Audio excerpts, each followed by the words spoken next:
Do you remember the living dolls, empty towns, strange passengers, and terrifying final reveals of the Twilight Zone? Back then, the scariest moment came just before the credits. But for many cast members, the real tragedy began afterward. Some died far too soon, others vanished from Hollywood, and many never lived to see how legendary the series became. This is how the cast changed from 1959 to 2026. Jack Klugman as Jesse Cardiff/Joey Crown. Few actors understood Rod Serling's lonely, broken characters better than Jack Klugman, which is why he kept returning to the Twilight Zone. Between 1960 and 1963, the 38-year-old actor appeared in 4 episodes, most memorably as Jesse Cardiff, an aging pool champion desperate to prove he was still the best, and Joey Crown, a struggling trumpet player ready to end his life before receiving an unexpected second chance.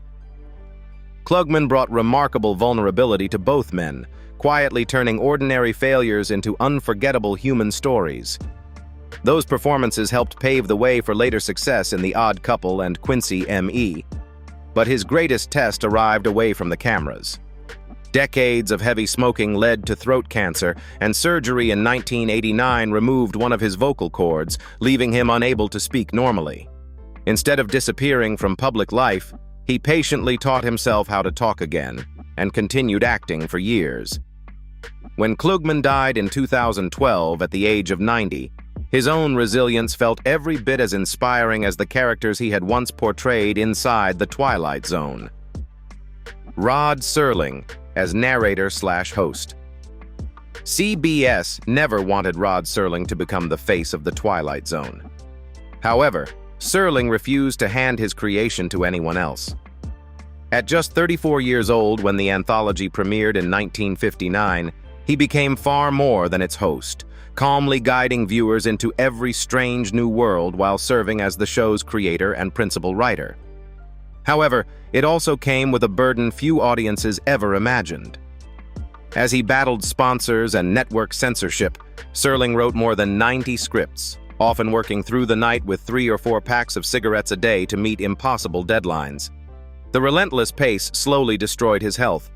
After years of heart problems, Serling died following surgery at Strong Memorial Hospital in Rochester, New York, on June 28, 1975, at only 50. The world he built became immortal, but its creator paid the ultimate price for protecting it. Burgess Meredith as Henry Bemis.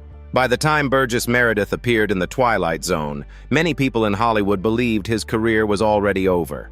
At 52 years old, Meredith had spent years struggling to find work after being caught in the Hollywood blacklist, where accusations of left-wing sympathies led studios to quietly distance themselves from him.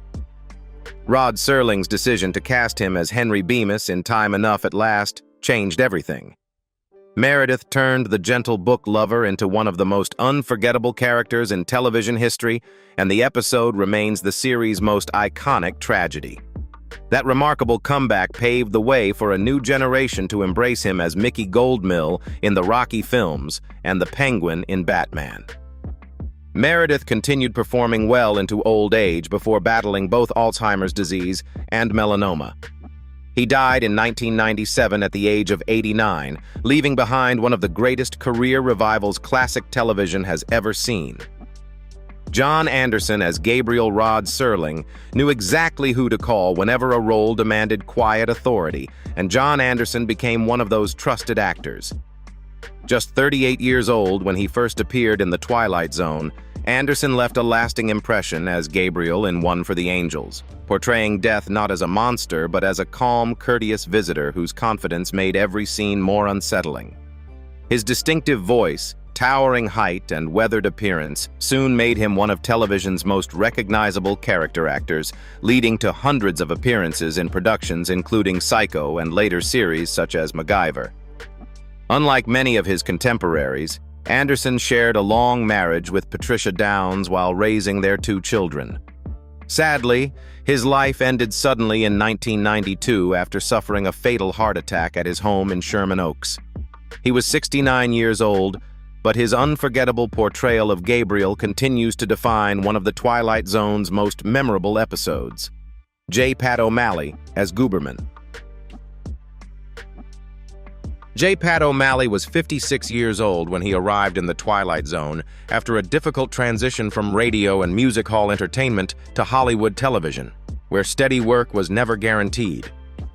Rod Serling made good use of his remarkable versatility, most memorably casting him as the drunken Gooberman in Mr. Dingle, the Strong, a performance that blended comedy with the series' trademark absurdity. Between guest appearances, O'Malley accepted countless supporting roles simply to make a living, refusing to let changing entertainment trends end his career.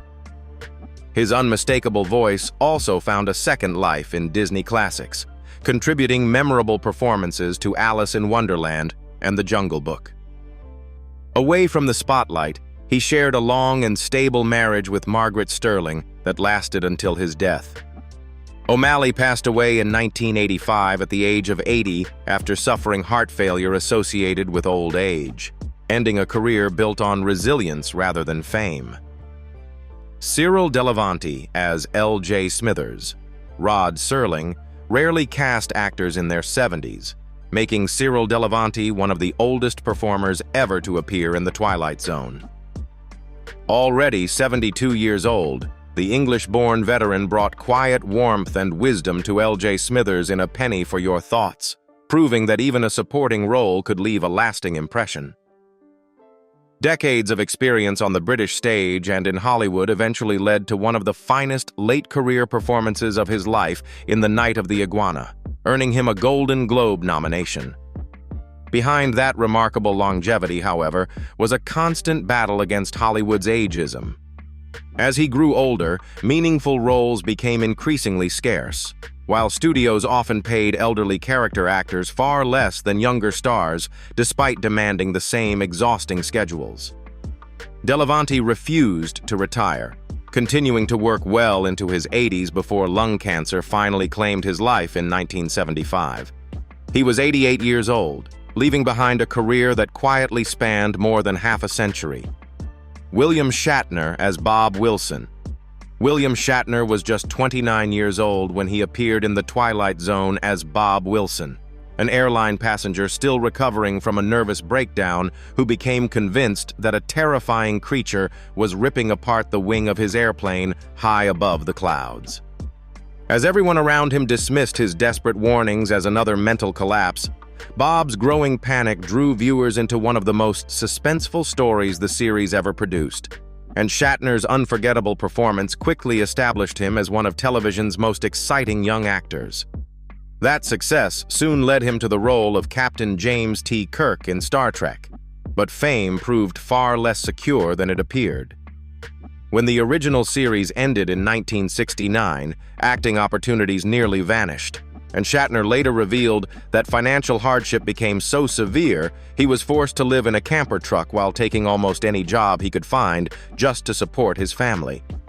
Years later, he faced another heartbreaking tragedy when his third wife, Noreen Kidd, drowned in the family swimming pool after struggling with alcoholism, a loss that deeply affected him for many years. Despite 4 marriages, career setbacks, and painful personal losses, Shatner reached 95 years old in 2026 and remained one of the last surviving legends of television's golden age, continuing to inspire generations of fans around the world. Lee Marvin as Steele Kelly.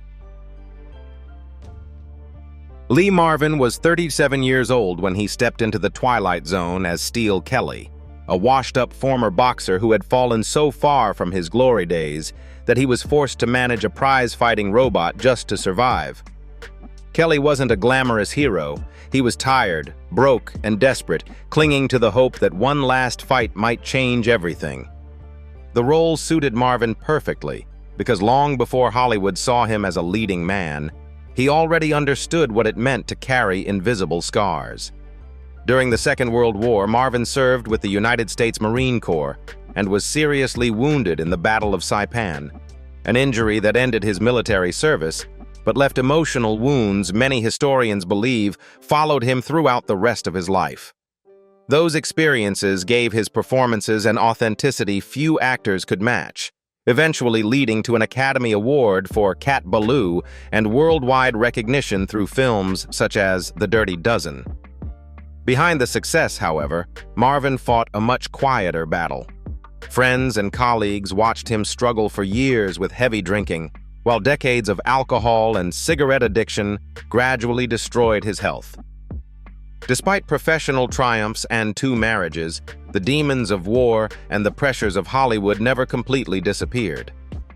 On August 29, 1987, Lee Marvin died in Tucson, Arizona, at the age of 63, following complications from a heart attack, bringing an end to the remarkable but deeply troubled life of one of America's toughest screen legends, James Best as Billy Ben Turner. James Best didn't become famous because of The Twilight Zone, but the series helped audiences notice an actor who could make even the toughest cowboy feel real. At 35 years old, he appeared as Billy Ben Turner in The Grave, playing a fearless gunfighter whose courage was tested in the most unexpected way. Best later returned for 2 more episodes before finding worldwide fame as Sheriff Roscoe P. Coltrane in The Dukes of Hazzard, a role that made him a television legend. His own life, however, had been difficult long before Hollywood came calling. Orphaned as a child, he grew up with relatives and worked his way into acting through years of small roles and determination. Even after becoming famous, he wasn't afraid to challenge the industry. Best publicly criticized the studios for making millions from the Dukes of Hazzard merchandise, while many cast members received little or no share of the profits. He believed actors deserved to benefit from the success of the characters they helped create. Away from Hollywood, he found lasting happiness with his wife, Dorothy Collier, whom he married in 1986. After a career spanning more than 60 years, James Best died from complications of pneumonia on April 6, 2015, at the age of 88, leaving behind not only beloved performances, but also a reputation for standing up for his fellow actors. Martin Landau as Dan Hoteling. Few actors regret turning down a role that could have changed television history. Martin Landau was one of them. Before winning an Academy Award or becoming a star of Mission Impossible, Landau appeared in The Twilight Zone at just 31 years old, playing Dan Hoteling in the classic first-season episode Mr. Denton on Doomsday. His calm confidence and powerful screen presence quickly made him one of the most promising young actors of his generation. Soon afterward, he was offered the role of Spock in Star Trek, but chose not to accept it. The part eventually went to Leonard Nimoy and became one of the most iconic characters in television history. Landau's own career later suffered another major setback when he left Mission Impossible over a salary dispute. Throughout much of the 1970s, leading roles disappeared, forcing him to accept low-budget films simply to keep working. Many believed his best years were behind him, but Landau refused to give up. His remarkable comeback in the 1980s led to the biggest achievement of his career when he won the Academy Award for Best Supporting Actor for Ed Wood. Martin Landau died on July 15, 2017, at the age of 89 after unexpected complications during a hospital stay, ending a career defined by resilience as much as talent. Barney Phillips as TV repairman. Only a few seconds of screen time were enough for Barney Phillips to create one of the Twilight Zone's greatest surprise endings. At 47 years old, he appeared as the seemingly ordinary TV repairman in Will the Real Martian Please Stand Up, shocking audiences when he casually removed his hat to reveal a third eye hidden in the middle of his forehead. The unforgettable twist secured Phillips a permanent place in television history, even though he spent most of his career playing dependable supporting roles in series such as Dragnet and Shazam. Behind that familiar face was an actor working through one of television's most demanding eras, often enduring exhausting production schedules that stretched 14 to 16 hours a day as studios churned out episode after episode. Despite the relentless workload, he remained one of Hollywood's most reliable character actors for decades. Phillips died from cancer at Cedars-Sinai Medical Center in Los Angeles in 1982 at the age of 68. But one unforgettable reveal ensured audiences would never forget him. Bill Erwin as Man. Bill Erwin waited almost half a century for the role that finally made audiences remember his name. He was 45 years old to be appeared in The Twilight Zone, building a reputation as one of television's most dependable supporting performers through a series of small but memorable appearances. Yet behind those steady performances was a career built almost entirely on uncertainty. For more than 40 years, Erwin survived by accepting one guest appearance after another, rarely knowing where his next paycheck would come from, and watching bigger opportunities pass to more recognizable names. His persistence finally paid off decades later when millions of viewers discovered him as the cantankerous Sid Fields on Seinfeld, a performance that earned him a Primetime Emmy nomination and the widespread recognition that had eluded him for most of his career. Away from the cameras, he enjoyed a long marriage with Fran McLish and raised 4 children. Erwin remained active into his 90s before passing away from natural causes in Studio City in 2010 at the remarkable age of 96. Robert McCord as waiter. Most viewers never knew Robert McCord's name, yet they had probably seen his face more than almost anyone else in The Twilight Zone. McCord was about 44 years old when he became one of the series' indispensable background performers, quietly appearing in more than 60 episodes as waiters, sheriffs, bartenders, police officers, and countless other unnamed characters who helped make Rod Serling's extraordinary world feel believable. He rarely spoke many lines, and his name was often missing from the credits, but directors trusted him because he could step into almost any scene without drawing attention away from the stars. In many ways, McCord represented thousands of forgotten Hollywood workers whose contributions were essential but rarely celebrated.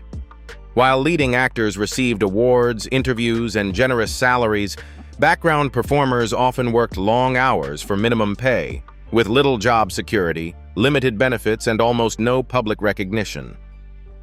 McCord accepted those realities throughout his career, becoming one of the industry's most reliable faces while remaining almost completely anonymous to audiences. Unlike many famous stars of his era, he also kept his private life almost entirely out of the spotlight, leaving behind very little public information about his family. When Robert McCord died in Los Angeles on October 1, 1980, at the age of 65, his passing attracted little media attention. Yet for devoted The Twilight Zone fans, his familiar face remains woven into the fabric of the series, a quiet reminder that television history was built not only by stars, but also by the people standing faithfully in the background. Nan Peterson as secretary. Nan Peterson was only 28 years old when she appeared in The Twilight Zone, playing a secretary in one of Rod Serling's unforgettable stories. At the time, she was still a rising actress, having also appeared in the cult science fiction film The Hideous Sun Demon. Instead of chasing fame for decades, Peterson quietly stepped away from Hollywood after marrying physician Dr. James Clifford Doyle and chose a private family life. One of the strangest moments of her career came when several American newspapers mistakenly identified her as Miss America 1954, an error that spread across the country despite being completely false. More than 50 years later, she fondly remembered her early science fiction career while contributing memories to a book about classic horror films. Nan Peterson passed away in California on August 15, 2023, at the age of 92, leaving behind a small but memorable place in television history. So that's the cast of The Twilight Zone, then and now. Which transformation surprised you the most? And which episode do you still remember today? Share your thoughts in the comments, and don't forget to like and subscribe for more then and now stories. Thank you for watching, and see you in the next video.